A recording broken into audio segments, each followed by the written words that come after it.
studying in 9th class. I am from Madanpalli. Good morning to all of you. My name is Srija. I am studying in 9th class. I am from ZPHS Madanpalli.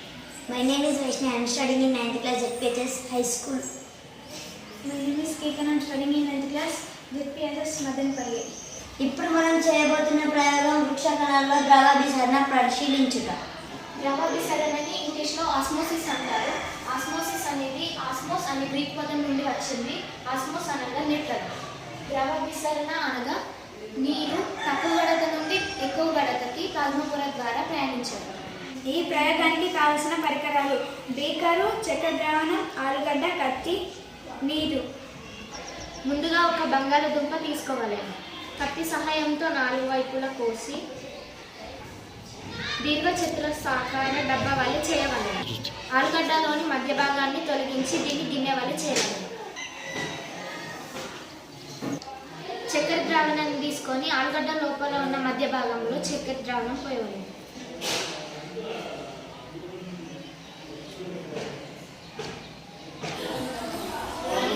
చక్కెర ద్రావణం యొక్క మట్టాన్ని sketch pen ద్వారా గుర్తించవలెను.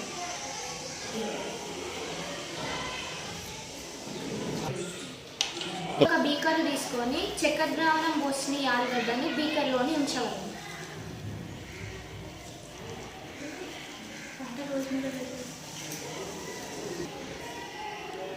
ఇప్పుడు ఈ ఆలుగడ్డ ఉంచిన బీకర్లో కొంత నీరుని పోయవలెను.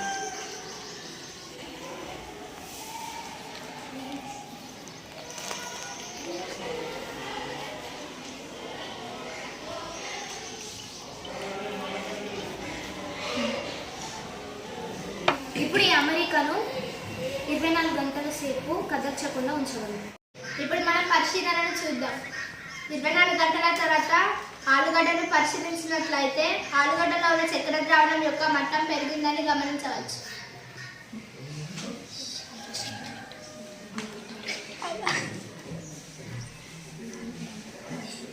తీసుకోవాల్సిన జాగ్రత్తలు: ఆలుగడ్డను కోసేటప్పుడు కిందికి గండం పడకుండా చూసుకోవాలి. బీకర్లోని నీరు పోసేటప్పుడు ఆలుగడ్డలోనికి పడకుండా జాగ్రత్తగా పోయవలెను. ఈ అమెరికాను కదిలించకుండా ఉంచవలెను. ఇప్పుడు ఫలితం: బీకర్లో ఉన్న నీరు తక్కువ గడత, ఆలుగడ్డలో ఉన్న చక్కెర ద్రావణం ఎక్కువ గడత. కాబట్టి తక్కువ గడత నుండి ఎక్కువ గడతకి ప్లాజ్మా పొర ద్వారా ప్రయాణించిన నీరు ఆలుగడ్డలోని మట్టం పెరిగింది. కాబట్టి ముక్కలలోని ద్రవాభిసరణ జరుగుతుందని చెప్పవచ్చు. కాబట్టి ఈ ప్రక్రియ ద్వారానే ముక్కలు వేళ్ళ నుండి అన్ని భాగాలకు నీరుని రవాణా చేస్తాయని చెప్పవచ్చు.